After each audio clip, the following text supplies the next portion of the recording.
This video is brought to you by Water Removal Services. We are experts in mold detection, remediation, and removal. In this video, we are going to give you an overview of the mold removal process. In addition, I am in the basement of a house that we are currently completing a mold remediation job and will illustrate some of the concepts I will discuss. The background is a poly sheeting that is part of a containment strategy so we do not spread the mold to non-affected areas. Mold needs three things to grow: oxygen, a food source, and most importantly, moisture. Oxygen is all around us and is always available for mold growth. A food source for a mold spore is any organic material it lands on and absorbs. Food sources include sheetrock, latex paint, dust particles, wood, and paper. Moisture is the third and most critical component for mold to grow. It could come from any water source. Some examples include a poorly ventilated bathroom, damp basements and crawl spaces, flooding or water getting into the walls, broken or leaking pipes, leaking windows, leaking air conditioners.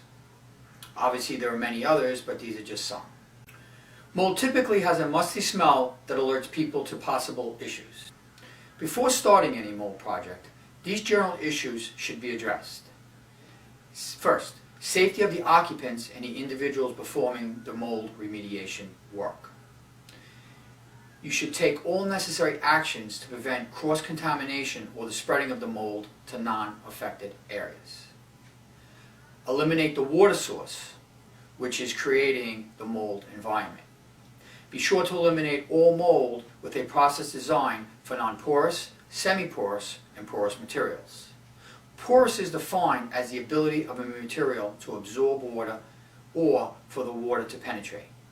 An example of a non-porous item would be glass or glazed tile. Carpet or sheetrock are considered porous, and wood and concrete are semi-porous. Locating the water or moisture source in a mold remediation process is a basic requirement for the mold project to be successful. As we discussed, moisture is the most critical element and must be eliminated for any mold project to be successful.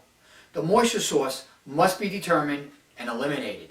This can be as simple as a broken pipe or can be quite tricky to determine the source. The water source must be determined and eliminated. The following is an overview how to clean the affected area in a mold remediation project. Generally, the affected area should be vacuumed with a specialized HEPA filter vacuum. Any equipment used must be thoroughly cleaned to prevent cross-contamination. Non-porous surfaces should be cleaned to remove the mold and can be reused. Semi-porous materials can often be cleaned and reused. Two examples are wood and concrete. More porous materials, such as drywall or carpet, are hardly ever salvageable once they have been contaminated. An application of an antimicrobial agent is typically applied after removing as much of the mold as possible. An antimicrobial agent is a fancy name for an agent that is capable of killing mold.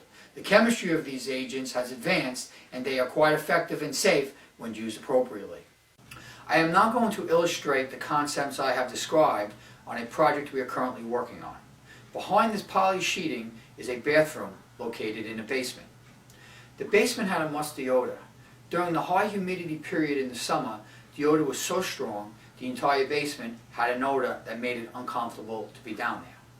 Here is a picture of the bathroom when we first encountered it. Okay, so it's a typical finished bathroom.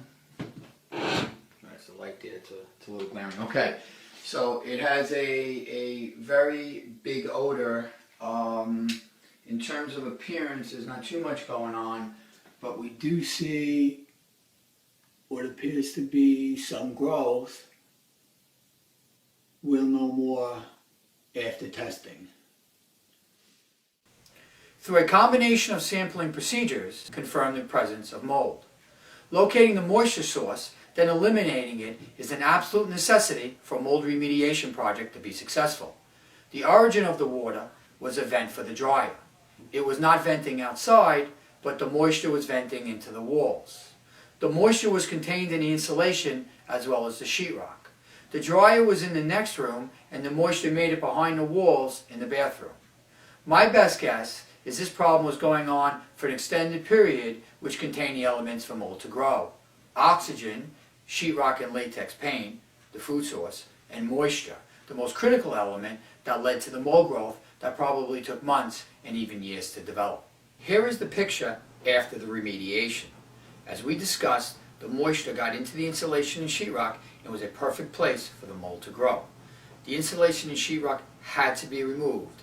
Again, the sheetrock cannot be saved and has to be removed along with the insulation. We use a specialized HEPA vacuum on all surfaces to remove as much mold spores and dust particles as possible.